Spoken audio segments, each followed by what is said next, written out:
আমাদের ছাদে কি পিপলি শাক তুলবো। আসো, পিপলি শাক, এই যে আমাদের পিপলি শাক, এটাকে পিপলি শাক বলা হয়। এই যে এটার নাম পিপলি শাক। এটা দিয়ে আমরা গুঁড়ো মানে ছোট মাছ দিয়ে রান্না করব। হ্যাঁ, মেহজাবিন তুমি খাবা না? হ্যাঁ। খাবা না। হ্যাঁ। হুম? হ্যাঁ। এই শাকগুলো কোথা থেকে আনা হয়েছে জানো? না। এটা চারা, এটা আমার ছোট ফুপুর বাসা থেকে আনা হয়েছে। ও। আনার পরে এখানে লাগানোর পরে আমরা এখনো পর্যন্ত রান্না করে খাওয়া হয় না আমাদের, বুঝছো? এই যে আজকে প্রথম খাবো, ছোট মাছ দিয়ে রান্না করবো। মেহজাবিন খাবে, ঠিক আছে? ঠিক আছে। বাচ্চাদেরও ছোট মাছ খেতে হয়। হুম, পিপলি পাতা,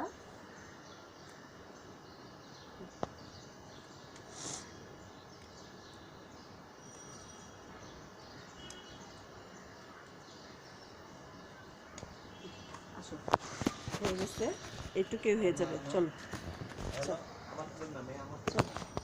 এখন আমরা কিছু ধনেপাতা তুলে নেই। হ্যাঁ, হ্যাঁ। এখন আমরা কিছু ধনেপাতা তুলবো।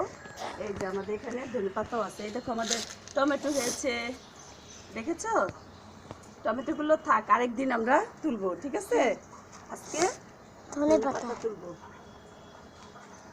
কারণ ছোট মাছে ধনেপাতা দিতে হবে। এই যে আমাদের, এই যে দেখো ধনেপাতা, দেখছো?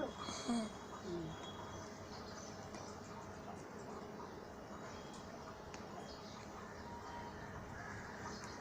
হয়েছে, চলো এখন আমরা শেষ। এখন কয়েকটা ডাটা পাতা নিব। হ্যাঁ। একটা ডাটা গাছ হচ্ছে আমাদের, এই যে। না, আলু পাতা নিব না, আলু পাতা আরেকদিন, ডাটা পাতা ছাড়বো। চলো, হয়েছে হয়েছে হয়েছে, নিয়ে রেখে দাও। হয়েছে আজকে।